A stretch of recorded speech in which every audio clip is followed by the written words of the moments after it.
मनुष्य होने के नाते वो ये समझ नहीं सकता है कि किस कर्मफल का कितना दंड दिया जाए।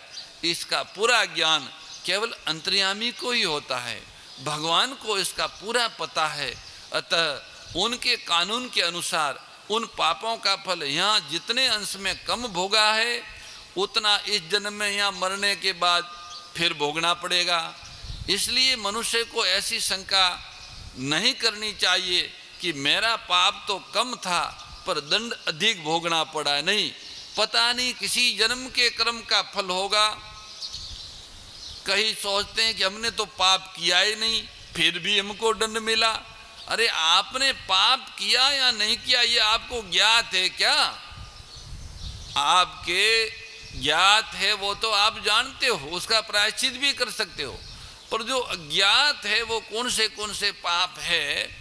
नर पर सर पर 7 दीप नव खंड तुलसी सबको लगत हैं दई धरा का दंड। अनेक अनेक जन्मों के कर्मों का फल कभी किसी जन्म में मिलने के लिए प्रकट होता है। इसलिए बहुत से धर्मात्मा, पवित्र आत्मा, सत्पुरुषों को भी हमने अपमानित, निंदित और तिरस्कृत होते हुए देखा, सुना और पढ़ा है। और वो कई जन्मों के अथवा ऐसा भी दूसरे जीवों का पाप भी श्रेष्ठ पुरुष संत जन अपने ऊपर ले लेते हैं। वो पता ही नहीं होता औरों को कि ये निर्दोष हैं, फिर भी ऐसा क्यों? अरे वो अनेक दुखी, आरत, पीड़ित प्राणियों का पाप अपने सिर पर लेते हैं, तभी तो संत कहलाते हैं। ऐसे संत होना थोड़ा जैसे हर कोई महादेव जी नहीं हो सकते। महादेव जी होने के लिए ठंडी, गर्मी, बरसात किसी भी मौसम में लोग आएंगे। मक्षर महीने में, पो में आएंगे और ठंडा ठंडा गंगा जल ला के हर हर महादेव बहाएंगे और महादेव जी को वो ठंडा गंगा जल, ठंडियों में ठंडा गंगा जल स्नाना है, गंगोत्री से लाके अर्पित करते हैं। तो महादेव महादेव महादेव होते हैं। ऐसे संत ही संत होते हैं। हर कोई संत नहीं होता। जो दूसरों के दुख से दुखी हो जाए वो ही संत है। और जब मनुष्य का हृदय दूसरों के दुख से दुखी हो जाता है, पिघल जाता है, तो सामने वाले का दुख उसके हृदय में आ जाता है। ये एक ऐसा अकाट्य सत्य है जो कोई बुद्धिमान विज्ञान इसको नहीं समझ सकता, पर ऐसा होता है। इसलिए भगवान को सब पता है कि किसका कितना दोष है और उसे उसको कैसे दंड देना है। धन, संपत्ति, मान, आदर, प्रशंसा, निरोगता, अनुकूल परिस्थिति के रूप में पुण्य कर्मों का जितना फल यहाँ भोग लिया है उतना अंश तो यहाँ नष्ट हो ही गया। पुण्य जो है उसको यहाँ भोगेंगे तो वो इतना पुण्य नष्ट हो गया। जो बचा हुआ है वो आगे मिलेगा, बाकी रह गया है वो यहाँ तो आगे मिलेगा या अगले जन्म में मिलेगा। यदि पुण्य कर्मों का पूरा फल यहाँ भोग लिया गया है तो पुण्य यहीं पर समाप्त हो जाएंगे। इसलिए भैया पाप और पुण्य के फल अवश्य मिलते हैं। तो दूसरा ये फल जो है पुण्य कर्मों का फल यहाँ समाप्त हो गया तो अब पाप का कर्म प्रारंभ होगा। तो क्रियामान कर्म के 2 भाग हुए। एक तो कर्म फल वाला भाग हुआ जिनकी चर्चा हो गई। दूसरा जो कुछ क्रियामान मानी हम जो कुछ करते हैं उसका संस्कार हमारे चित्त पर पड़ता है, हमारे मन पर पड़ता है, हमारे अंतःकरण पर पड़ता है। तो दूसरा संस्कार अंश के उसके भी 2 भेद है। एक शुद्ध एवं पवित्र संस्कार है और दूसरा अशुद्ध एवं अपवित्र संस्कार है। शास्त्र विहित कर्म के करने से जो संस्कार पड़ते हैं, पुण्य कर्म करने से, परमार्थ करने से जो संस्कार पड़ते हैं वे शुद्ध एवं पवित्र होते हैं। और शास्त्र नीति, लोक मर्यादा एवं पुण्य से विरुद्ध कर्म करने से जो संस्कार पड़ते हैं वो अशुद्ध एवं अपवित्र होते हैं। इन दोनों शुद्ध और अशुद्ध संस्कारों को लेकर स्वभाव बनता है। आदत बोलते हैं जिनको, वो आदत शुद्ध और अशुद्ध संस्कारों से ही बनती है। जैसा जिसका संस्कार होगा ऐसा ही उसका स्वभाव बनेगा, और जैसी जिनके कर्म होंगे ऐसा ही उनका संस्कार बनेगा, और जैसा जिनका संग होगा ऐसा ही उनका कर्म बढ़ेगा। तो संग से कर्म, कर्म से संस्कार और संस्कार से स्वभाव। उन संस्कारों में से अशुद्ध अंश का सर्वथा नाश करने पर स्वभाव शुद्ध, निर्मल और पवित्र हो जाता है। परंतु जिन पूर्वकृत कर्मों से स्वभाव बना है, उन कर्मों की भिन्नता के कारण जीवन मुक्त पुरुषों के स्वभाव में भी भिन्नता रहती है। जो भगवान को प्राप्त हो गए हैं, भगवत प्राप्त महापुरुषों में भी कोई शांत बैठता है, कोई प्रवचन करता है, कोई अगड़म बगड़म में बोलता है, और कोई कहीं पड़ा रहता है। लोक में कहावत है कि लखन न मिटे लाखों, तो वो लखन ही स्वभाव है। इन विभिन्न स्वभावों के कारण ही उनके द्वारा विभिन्न कर्म होते हैं, पर वे कर्म दोषी नहीं होते। जो जीवन मुक्त महापुरुष होते हैं उनके कर्म अलग अलग होते हैं, पर वो कर्म उनको बांधने वाले नहीं होते। वो कोई ऐसा कर्म नहीं करते हैं जिससे दूसरों को हानि हो, इसलिए उनमें कोई दोष नहीं होता। उनके सारे कर्म शुद्ध होते हैं, उन कर्मों से दुनिया का कल्याण होता है। संस्कार अंश से जो स्वभाव बनता है वह एक दृष्टि से महान प्रबल होता है। स्वभावो मूर्धनि वर्तते, अतः उसे मिटाया नहीं जा सकता।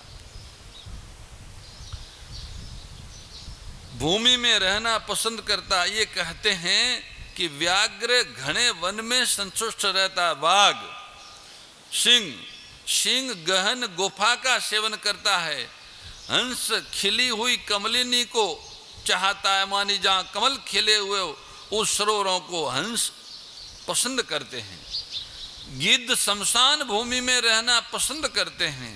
सज्जन पुरुष आचरणों वाले सज्जन पुरुषों में और नीच पुरुष नीच लोगों में रहना ही पसंद करते हैं। सच है, स्वभाव से पैदा हुई जिसकी जैसी प्रकृति है, उस प्रकृति को कोई छोड़ता नहीं है।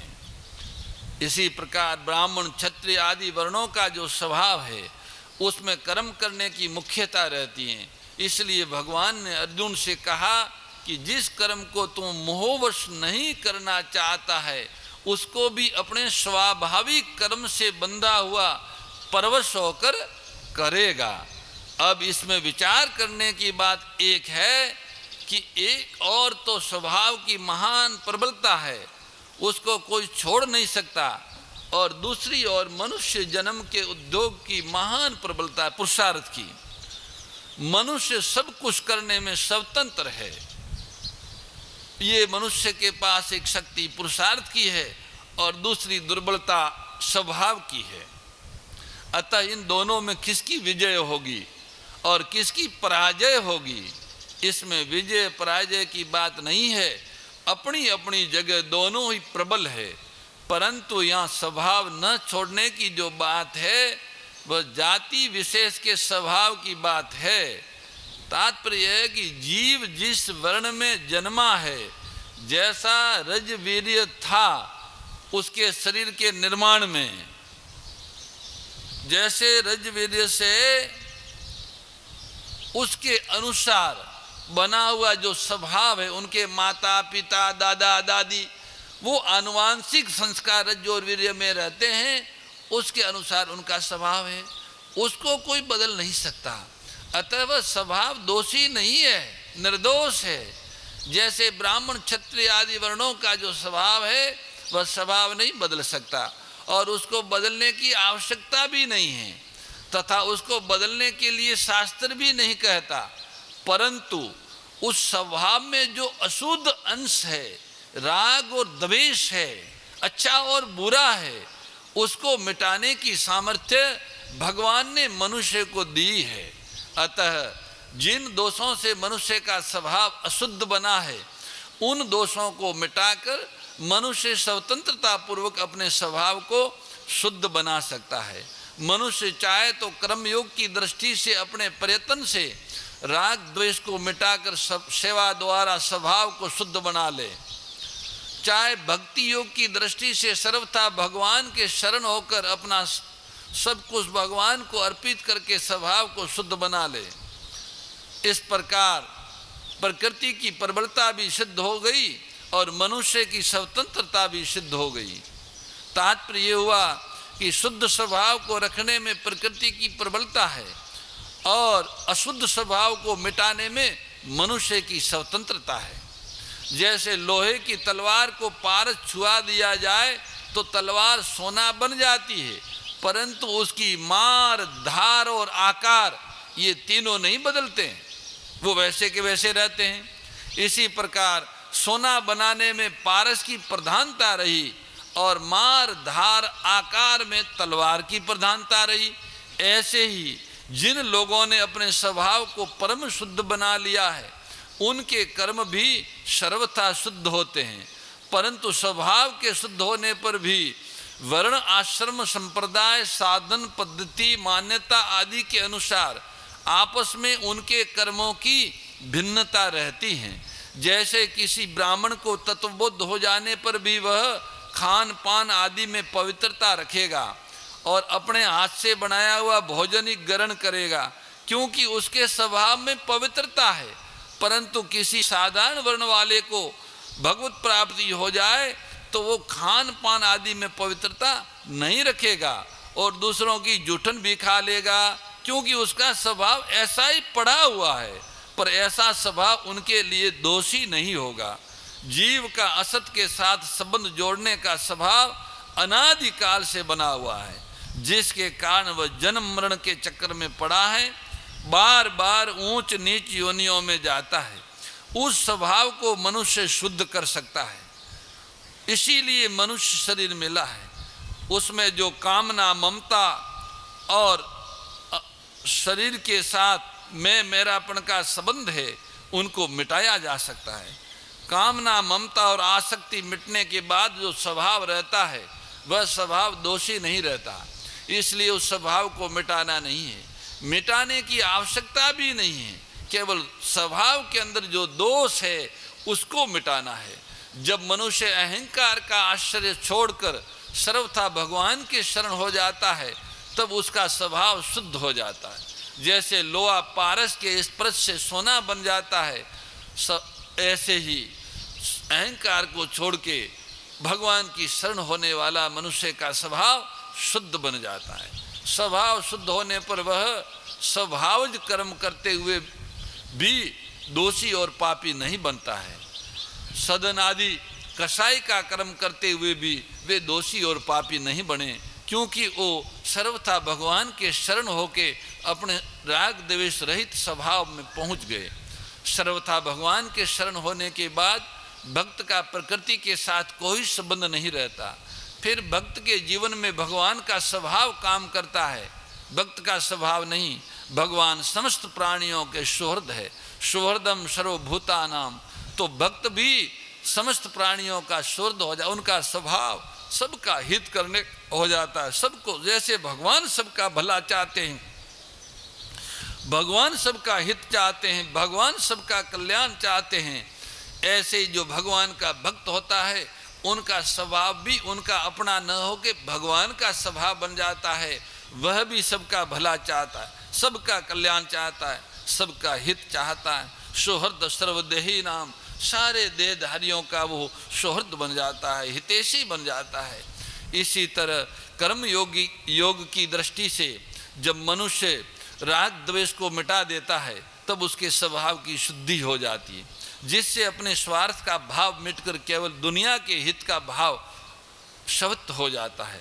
जैसे भगवान का स्वभाव प्राणी मात्र का हित करने का है, ऐसे ही उसका स्वभाव भी प्राणी मात्र का हित करने का हो जाता है। जब उसकी सब चेष्टाएं प्राणी मात्र के हित में हो जाती तब उसकी भगवान की सर्वभूत सुहृदता शक्ति के साथ एकता हो जाती है। भगवान की शक्ति और भक्त की शक्ति एक हो जाती है। उसके उस स्वभाव में भगवान की वह दिव्य शक्ति कार्य करने लगती है। वास्तव में भगवान की वह सर्वभूत हितैषिणी शक्ति मनुष्य मात्र के लिए समान रीति से खोली हुई है, परंतु अपने अहंकार और राग द्वेष के कारण उस शक्ति में बाधा लग जाती है, वह शक्ति कार्य नहीं करती है। महापुरुषों में अहंकार और राग द्वेष नहीं रहते, इसलिए उनमें वह शक्ति कार्य करने लग जाती है। ये क्रियामान कर्म हुआ। ऐसे ही संचित कर्म, मनुष्य अनेक मनुष्य जन्मों में किए हुए जो कर्म है, फल अंश और संस्कार अंश है, वह अंतकरण में संग्रहित रहते हैं, इकट्ठे रहते हैं, वे संचित कर्म कहलाते हैं। उनमें फल अंश से तो प्रारब्ध बनता है और संस्कार अंश से स्फुरणाएं, वो संकल्प आदि हैं, वो होती रहती हैं। उन स्फुरणाओं में भी वर्तमान में किए गए जो नए क्रियामान कर्म संचित में भर्ती हुए हैं, प्राय उनकी ही स्फुरणा होती हैं। कभी कभी संचित में भर्ती हुए पुराने कर्मों की भी स्फुरणा हो जाती हैं। स्फुरणा संचित के अनुसार भी होती हैं और प्रारब्ध के अनुसार भी होती हैं। संचित के अनुसार जो स्फुरणा होती है वह मनुष्य को कर्म करने के लिए बाध्य नहीं करती ओके, परंतु संचित की स्फुरणा में भी यदि राग द्वेष हो जाए तो वह संकल्प बनकर मनुष्य को कर्म करने के लिए बाध्य कर सकती है। प्रारब्ध के अनुसार जो स्फुरणा होती है वह फल भोग कराने के लिए मनुष्य को कर्म करने के लिए बाध्य करती है। राग द्वेष विदारिणी कारिणी मोद सदा ओ मैया कारिणी मोद सदा भव भय हारिणी तारिणी भव भय हारिणी तारिणी परमानंद प्रदा ओम जय भगवद गीते आसुर भाव विनाशिनी नाशिनी तमरजनी ओ मैया नाशिनी तमरजनी दैवी सद्गुणदायिनी दैवी सद्गुणदायिनी हरि रसिका सजनी ओम जय भगवद गीते। परम श्रद्धेय गौरीशी स्वामी श्री दत्त शरणानंद जी महाराज की प्रेरणा व मार्गदर्शन में विश्व के सबसे बड़े गौ सेवा संस्थान श्री गोधाम महातीर्थ पथमेड़ा द्वारा संरक्षित लाखों बीमार, विकलांग, वृद्ध एवं अशक्त गोवंश वेद लक्षणा गोमाता की सेवा के साथ साथ भारतीय गोवंश का संरक्षण, संपोषण, संवर्धन एवं उनसे प्राप्त पंचगव्यों का परिष्करण व विनियोग करना, घर घर गोपालन, गो अभ्यारण्य, घास चारा उत्पादन हेतु गोचर भूमि का विकास, गोपालन लोक संस्कृति के पुनर्जागरण हेतु वेद लक्षणा गो महिमा का प्रचार प्रसार करना तथा गोपालक किसानों के स्वावलंबन हेतु गो कृषि अन्न एवं गो दुग्धान का गुणवत्ता युक्त बाजार तैयार करना श्री गोधाम महातीर्थ का पावन उद्देश्य है। आप सभी दानदाता श्री गोधाम महातीर्थ पथमेड़ा द्वारा संचालित गो सेवा महाअभियान में बढ़ चढ़कर सहयोग कर लाखों बीमार, विकलांग, वृद्ध एवं अशक्त गोवंश के गोग्रास सेवा हेतु श्री गोधाम महातीर्थ पथमेड़ा लोक पुण्यार्थ न्यास के बैंक ऑफ बड़ौदा खाता संख्या 084901000238827 IFSC कोड BARB 0 ASHRAM शाखा आश्रम रोड अहमदाबाद में गोग्रास सेवा निमित्त जमा कर सकते हैं। अधिक जानकारी के लिए संपर्क करें 7742093179 7665059999 7073000151।